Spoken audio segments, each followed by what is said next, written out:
UN ambassador. Better get your affairs in order. You're going to jail. Anyway, we have German refugees granted new rights, and it's going to be bad. Oh, this is not good, folks. This is really not good for Germany.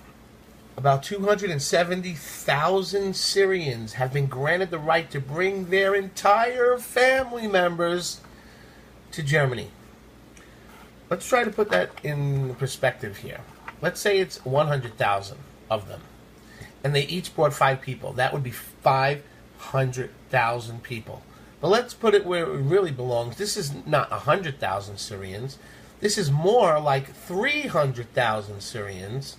And if they each bring 5 members of their family, it's 15,000.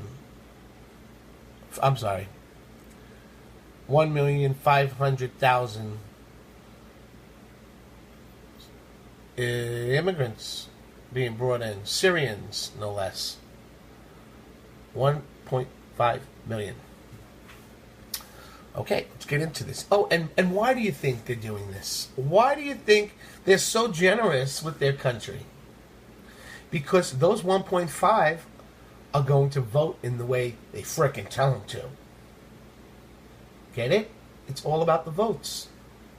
Okay, I'm going to say that one more time. It's all about the votes. Now, I know the people who watch my channel know this. I'm not talking to them. I'm talking to the 3 other people who are sitting there going, they're bringing all those refugees in. What big hearts they have. That's the right thing to do. Let them all in. They're running. They're refugees. They need help. No. Have you ever heard nothing is free in this world? The reason they're doing it is for votes. And we can't let this happen. We have to help Germany. Okay, around 270,000 Germans have been granted the right to bring their family member to Germany, as per a new report that could bolster an anti-immigration alternative for Germany. Around 270,000 Syrians in Germany have the right to bring in their family members, a newspaper said on Wednesday, a statistic that could fuel the debate about migration less than 6 months before a national election where they vote.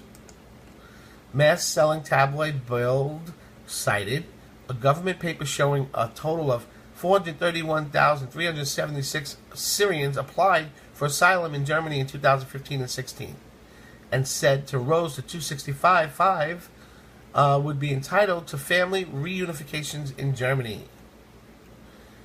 That could play into the hands of anti-immigrant alternatives for Germany, AfD party, which has lost support in recent months as a refugee issue recedes from the headlines ahead of the September 24th election.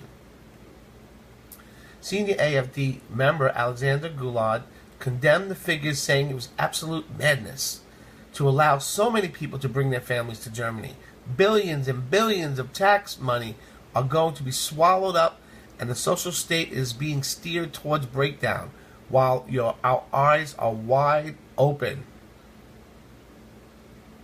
right under their noses.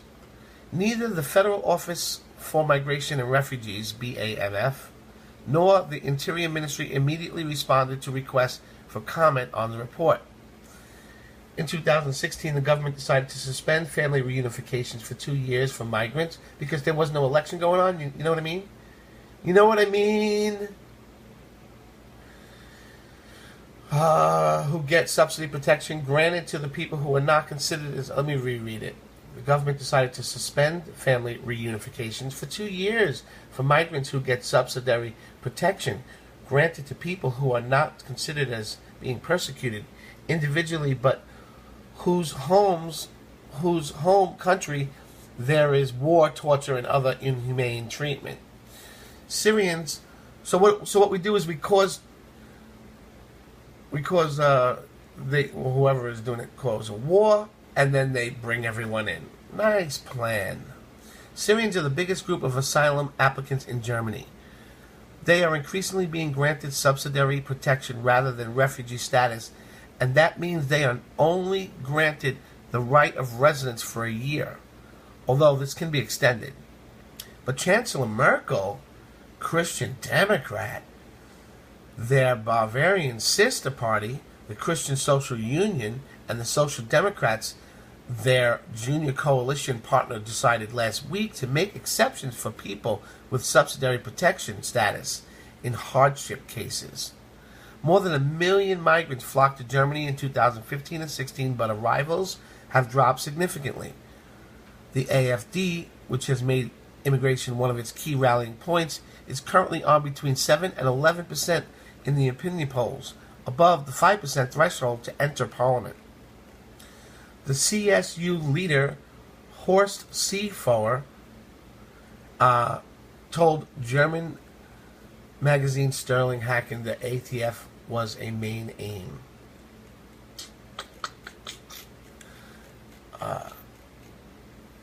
That was really bad news, man. Okay, next story. Boom, Nigel Farage goes off on the EU. The EU are making Brexit deal impossible. Watch my full speech below. Okay? The EU are making a Brexit deal impossible. Right. I'm going to play that for you now.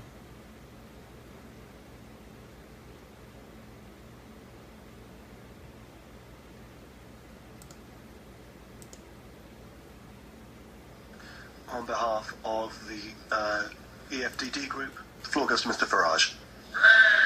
Good morning. Thank you, Mr. Chairman. Well, it may have taken 9 months, a pretty full gestation, but be in no doubt that last Wednesday was a great historic day when the United Kingdom announced that we were going to become an independent, self-governing, democratic nation once again, an act that has been cheered by hundreds of millions of people all over the world. Now, we've had a little history lesson this morning from Mr. Verhofstadt, but he made one mistake. In 1973, sir, we did not join the European Union. We joined the European Economic Community. And had the British people known that it was intended to get political and take away our ability to govern ourselves, we never would. Now, I'm sorry to say that the response to the triggering of Article 50 has been all too predictable. Already you've made a series of demands that are not just unreasonable, but in some cases clearly impossible for Britain to comply with. You began by telling us that we have to pay a bill, a cool 52 billion sterling, a figure that has clearly been plucked out of the air, effectively a form of ransom demand. What you could have acknowledged is that we put net over 200 billion sterling into this project. We're actually shareholders in this building and the rest of the assets, and really, you should be making us an offer we can't refuse to go.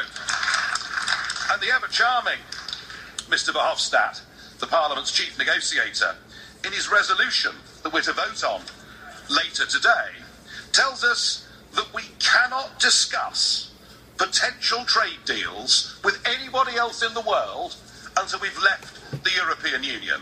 That has no basis in treaty law whatsoever. And it's rather like saying you can't guarantee yourself a dwelling for when you leave prison, and I trust the British government will completely ignore you. And of course, Mr. Tusk, who is not with us today, I suspect that he's still crying. He looked pretty tearful, didn't he, after the British ambassador delivered the letter last week.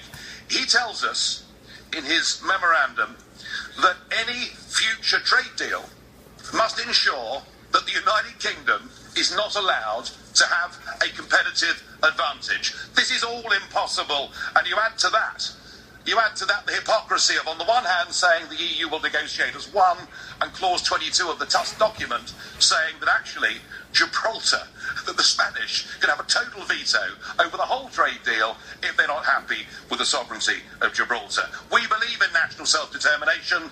Your aim and ambition is to destroy nation-state democracy. Gibraltar is clearly a deal-breaker on current terms. You've shown yourselves with these demands to be vindictive, to be nasty. All I can say is thank goodness we're leaving. You're behaving like the mafia. You think we're a hostage. We're not. We're free to go. we're free to go. And 85. And now I do understand. Onorevole Farage. I do understand. Onorevole Farage. Sorry, Mr. Farage. Listen, I'm trying to give you the chance to speak and say everything you want to say. But if you're talking about the mafia, you're saying this Parliament is behaving like the mafia. As far as I'm concerned, that's unacceptable. I do understand. I do understand, sir, Mr. President. I do understand national sensitivities. I'll change it to gangsters. All right? And that is how we're being treated. We're being given a ransom note. But what must be very difficult for all of you to get into your minds is there is a bigger world out there than the European Union. 85% of the global economy is outside the European Union. And if you wish to have no deal, if you wish to force us to walk away from the table, it is not us that'll be hurt. Do you know, we don't have to buy German motor cars. We don't have to drink French wine. We don't have to eat Belgian chocolate. There are a lot of other people that will give that to us. A return to tariffs will risk the jobs of hundreds of thousands of people living in the European Union, and yet what you're saying is you want to put the interests of the European Union above that of your citizens and your companies. And if you continue with that route, it won't just be the United Kingdom that triggers Article 50, there'll be many more to come.